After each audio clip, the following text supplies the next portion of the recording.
Dr. Gillies, it's a pleasure to meet you again, year after year at this conference. How are you? It's wonderful, and I'm so appreciative to be here. Yeah, it's wonderful. Thank you. It's Thanks, a pleasure. Victor. It's a pleasure. Would you just say a couple of words about the work that you do at the moment, what you're involved in, so that our viewers can get to know you a little bit?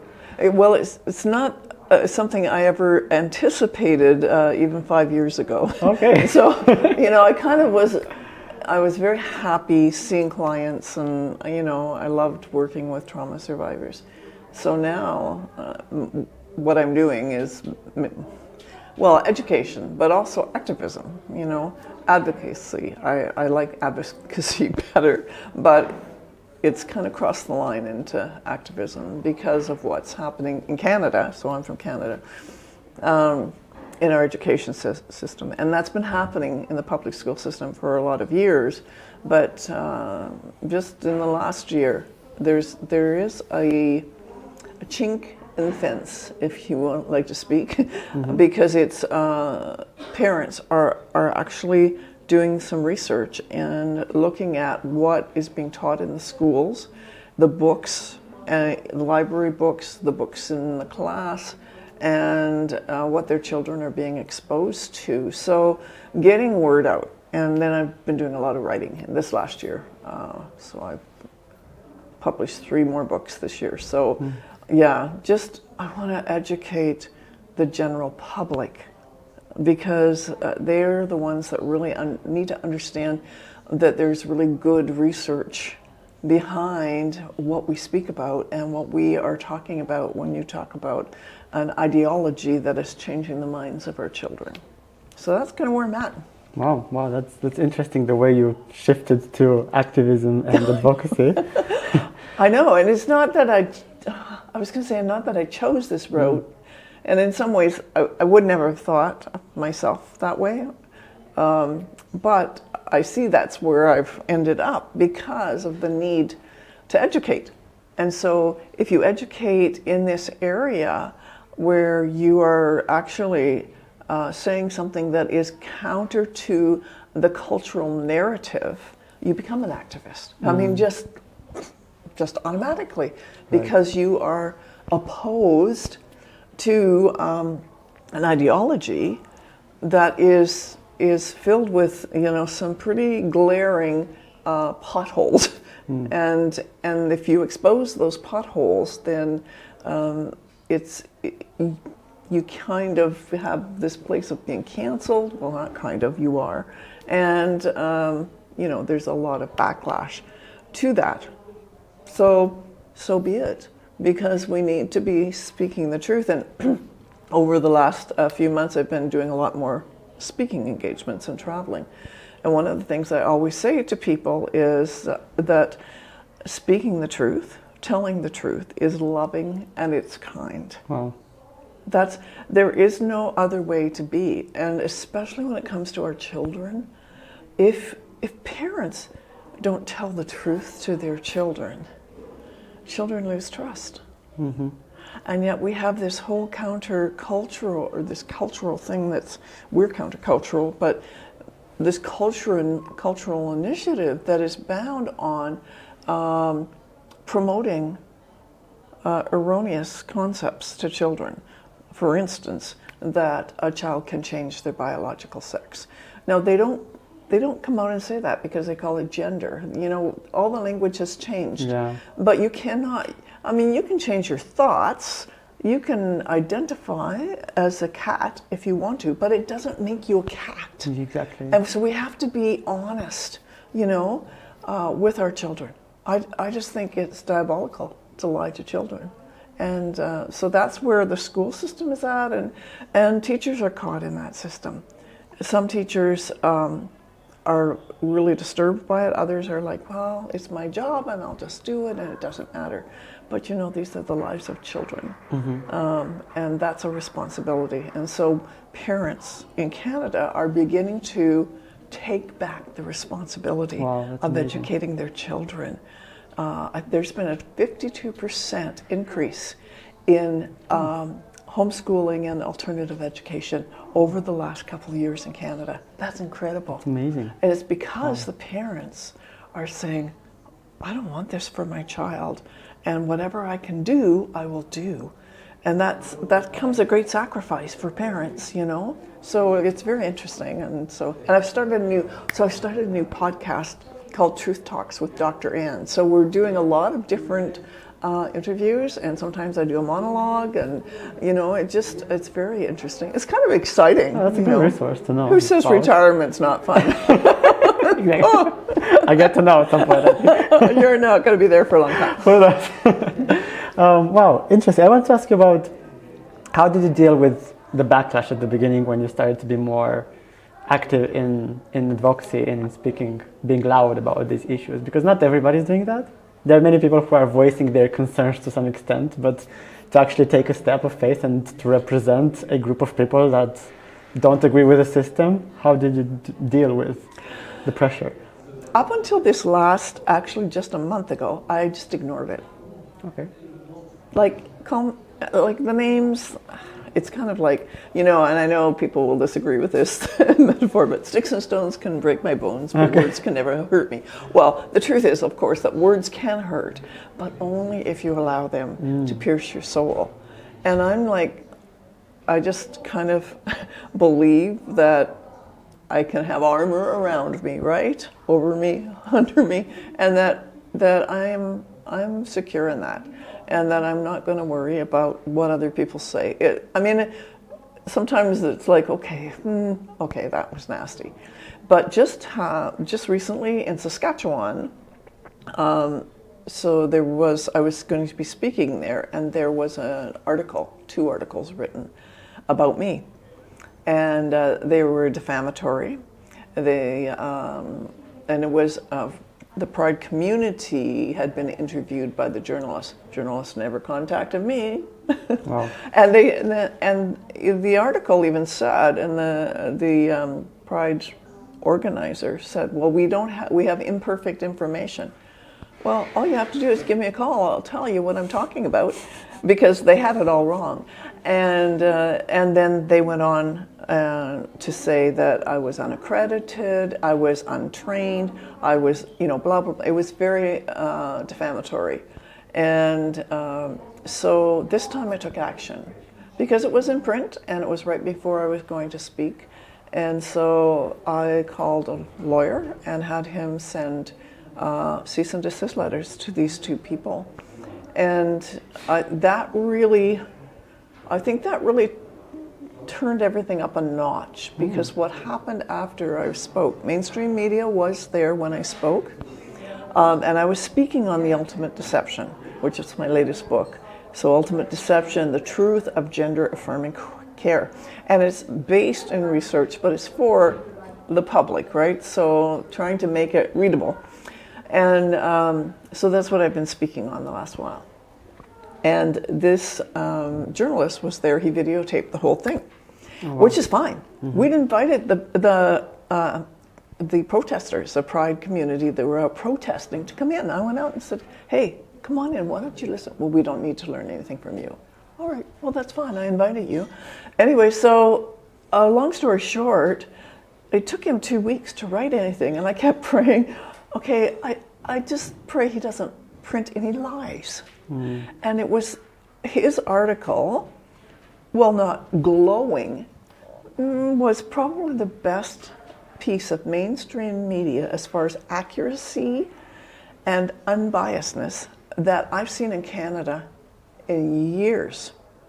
And that's saying a lot. And now he did an interview with the other side. They had a mini meeting at some other building, and and they talked about how what I'm saying is so hateful, and that was all in there, but it was kind of like their side, and here's what I spoke on. And he was very respectful in the sense that he called me Dr. Ann Gillies. The other article, the previous article, had called me Miss, M-I-S-S. Anything they could do to actually, and that, so here's things that offend us, right? I'm thinking, I've been married a lot of years and I have 6 children, and you dare to call me Miss? Like, it's funny what bothers us, right? Mm-hmm. Homophobe, transphobe, hater, whatever, because that's their rhetoric. It is. It's all they have is name calling. They do not bring anything new to the table. And so we just want to be able to present to parents the truth. And so it was quite a positive experience. And so that kind of went home. So not that I want to be employing lawyers all the time, but I've had to do that with the Ontario College of Psychologists. We wrote them a letter because they didn't want me to use the term doctor. I have a PhD. I've been in clinical practice. I'm not a psychologist, never said I've been a psychologist. I was a psychotherapist, but I didn't use the term doctor while I was practicing. I only use it when I'm public speaking or people introduce me. So good luck with that. So anyways, this is the first real, over the last few months, the first time I've really kind of pushed back at them. Before I just ignored it and let it flow off and keep doing what I'm doing. It doesn't stop me. So it's interesting. So we'll see where that goes, but I think it's time. And before the media has avoided me. Very interesting. Like they wouldn't talk to me. They didn't want to talk to me. Because they wouldn't want to give you a platform usually, That's right? right. So at least, not only did they give me a platform, but they were accurate in what they reported. Okay. So that's really encouraging. Wow. So you would say that to some extent there would have to be some balance in you mind your own business, you do what you know God called you to do and what the truth says, but at the same time mindful and careful about what the media is saying, what is the stuff that the enemy is bringing against you, so that you are informed, educated, and know how to respond when you have to respond, right?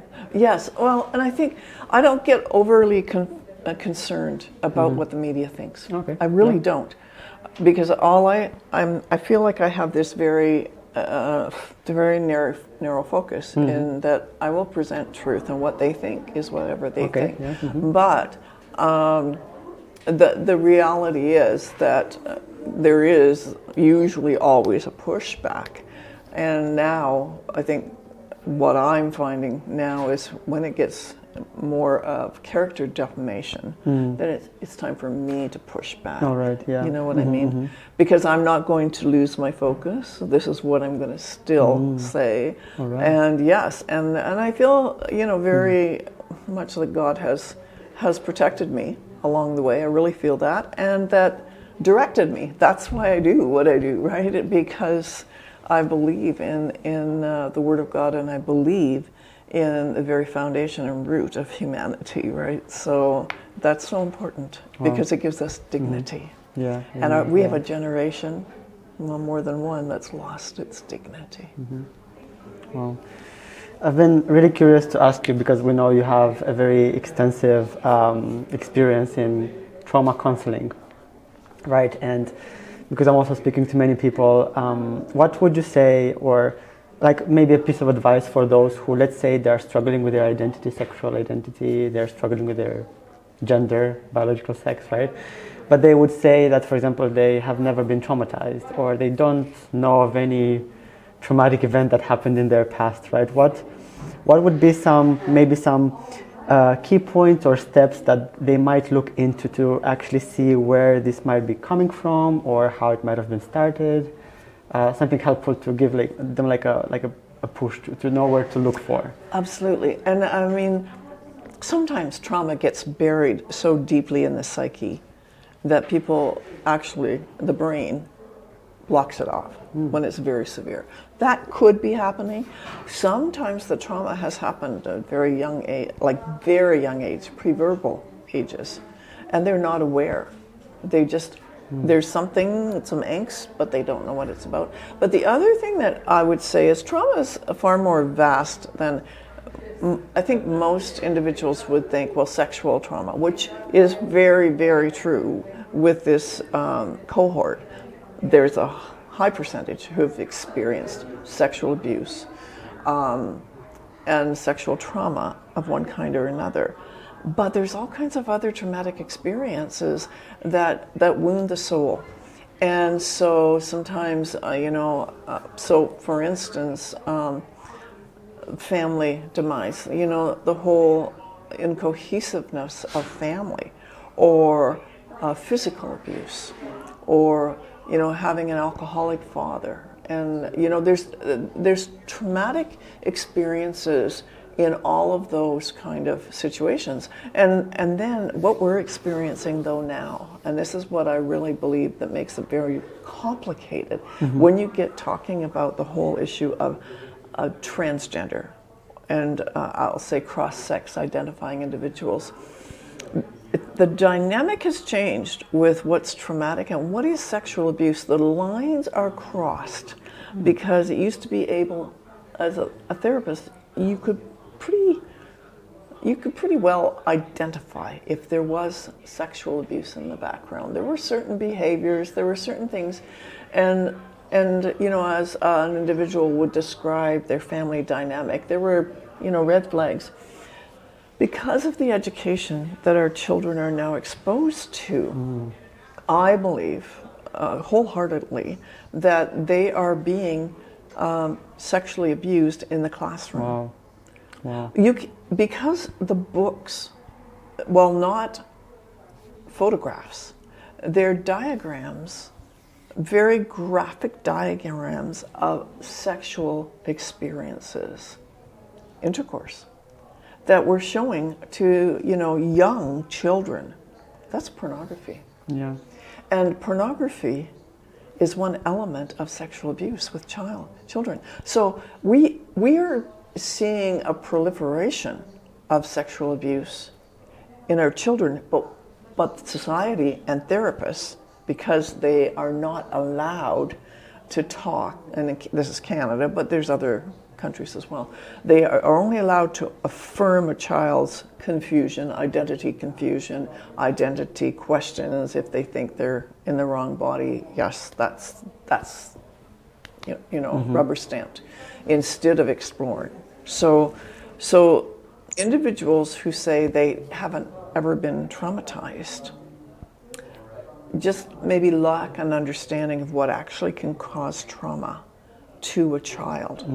And early exposure to sexualization is a traumatic experience for a child. So basically we could say that in today's age, people are traumatized like in masses. Well, we've created, in my estimation, the greatest mental health crisis the world's ever seen. And that largely has been done now through education. Previous generations, it was because of the sexualization and the, you know, we were opening the door. The door now is thrown wide open. Yeah. And so children are extremely vulnerable. And we know that those who are most vulnerable are those children that are actually being transitioned, because most of them have pre-existing mental health issues. I heard Dr. Laura say 70% have pre-existing.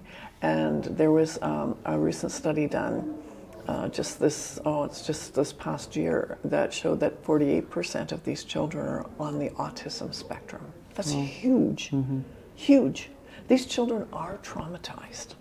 So as they get to be adults, they may not recognize it as trauma because it's become so second nature, but it's still a traumatic experience for the child. Oh. Does that answer your question? Yes. And we kind of came to the point where we started to affirm the trauma in people and make them embrace whatever is bothering them on the inside, right? Instead of pointing out to the issues and leading them to get help, we started to tell them this is what you are, who you are is a part of you. So you just have to embrace all your issues and problems and just live with it, you know? Oh, yeah. And we are. Well, I think there's been a real move, and I think this is within the LGBT activism. I'm not talking about the community, but the activism is that we're finding that the denial of abuse. I mean, there's been such a denial, and it's almost like if individuals within the community talk about sexual abuse or talk about traumatic experiences that predispose them, because many of them already believe that they are predisposed into these behaviors because of the traumatic events in their lives. But it's like within the community, they're shut down from talking about it. And that is a disservice to individuals.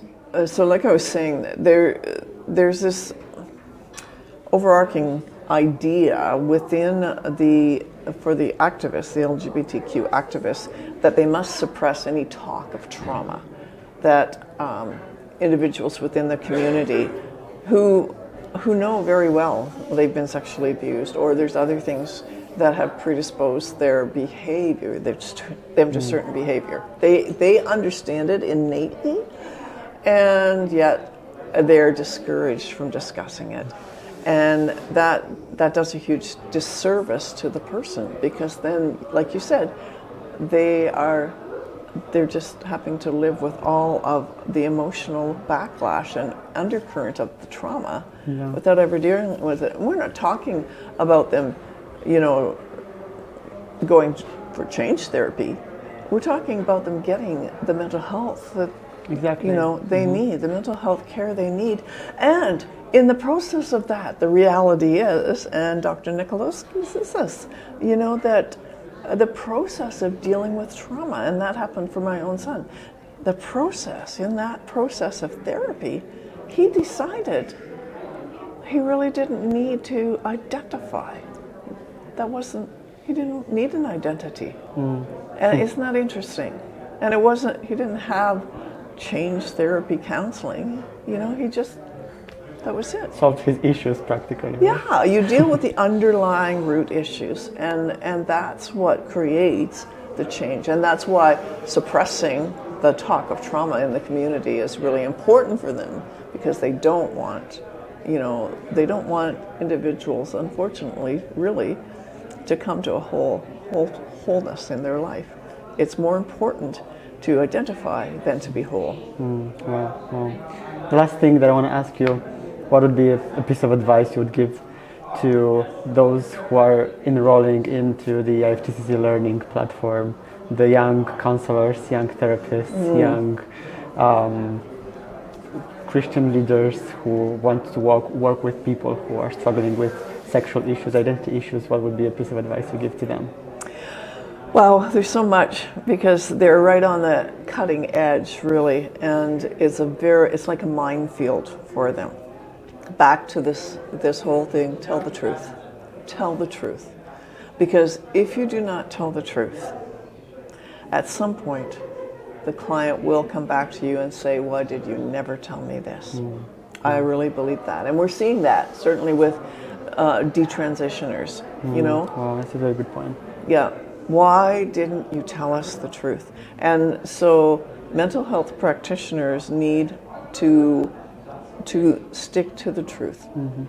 And they need to know the truth. And that's why IFTCC, I'm just so encouraged by what you're doing, because when I see the learning capsules, when I see that, it's exciting. It's exciting because now we have a platform where new therapists can learn and can understand at a deeper level. So it's very exciting. Thank you very much, Dr. Gillies. I really appreciate your input. Good to have you here. Good to be here. Thanks, Victor.